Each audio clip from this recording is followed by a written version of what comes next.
These days, in the web development world, we often hear people mentioning the terms responsive design and mobile-first approach. Let's try and understand what is meant by these terms and how they affect the way you design your websites and your web applications. Your obvious question is going to be, why consider responsive design? To help us understand this, let's consider how people access websites these days. Traditionally, when websites were first designed, you could pretty much assume that people would be browsing your websites from a computer. These days, your websites could be visited from a smartphone, a tablet, or a computer with different screen sizes and screen resolutions. How do we render our website consistently on devices of different screen sizes? The one-size-fits-all approach that traditional website designers have taken no longer fits the bill. We need a better approach, an approach that will automatically adapt your website to the size of the screen on which it is being viewed. This is where we have to take an approach to adapt to the user's viewport. This has to be built into your website design and development so that it will automatically adapt to the viewport of the user's device. To help you better appreciate the need for addressing devices of different screen sizes, I am taking the help of the developer options that my Safari browser provides that enables me to view the website with screens of different sizes. So that hopefully will convince you of why we need responsive web design. So here you see the Coursera website being rendered on a 1920 by 1080 screen size. This would be a typical large desktop or a high resolution laptop screen. Then let's consider the same website being viewed using a smaller screen size. So you see automatically your screen layout is slightly adjusting to the size of the viewport of your device. Same thing at 800 by 600. So let's go down in screen sizes. This is an iPad Pro's view of the same site. This is an iPad Air 2's size. This is an iPad Mini 4's size. Note the transition from an iPad Mini 4 size to an iPhone 6s Plus in portrait mode. You now notice that the navigation bar has now collapsed into a button here, which when you click will reveal the options from your navigation bar. And let's look at the same thing in our iPhone 6s in landscape mode. Note how the screen adapts itself. Similarly, for an iPhone 6s in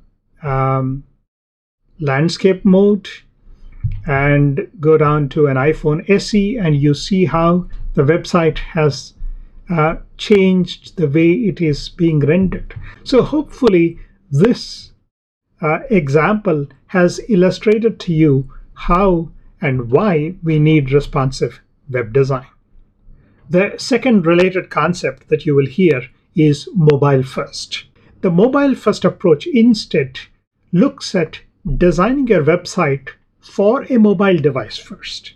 So consider how you would satisfy the screen constraints of your mobile device. And then as your screen size expands, you would automatically start adapting your website to the larger and larger screen sizes, perhaps revealing more and more of the content so as to take advantage of the increasing screen real estate. So the same website, when seen on a mobile device, might have only parts of the information being revealed to the user, but then when rendered on a full-fledged desktop, it might show a lot more detail version of the website. Now, this has to be automatically adapted based upon the information that you get from the device from which your website is being viewed. So how do we get this information? Fortunately, doing responsive web design is supported by many of the modern front-end web UI frameworks, including Bootstrap.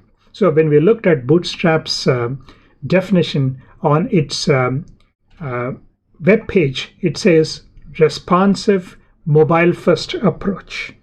So how do we go about doing responsive web design? So this is where there are several concepts that are built into your front-end web UI frameworks that come to the aid when you need to do responsive web design. First and foremost is what is called as a grid system.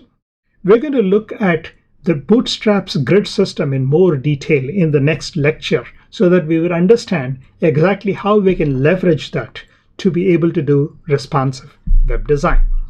The second aspect is fluid images, so that your images that you include in your website will automatically adapt itself to the screen size.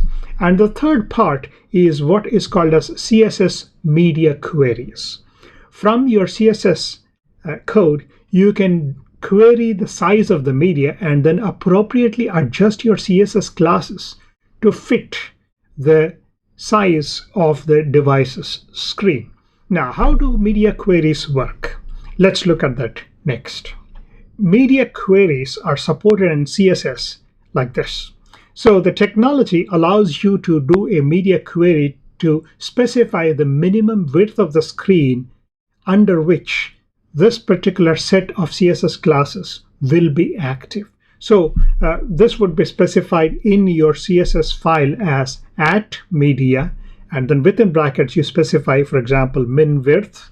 There are a lot more options to the media queries than what I'm showing here.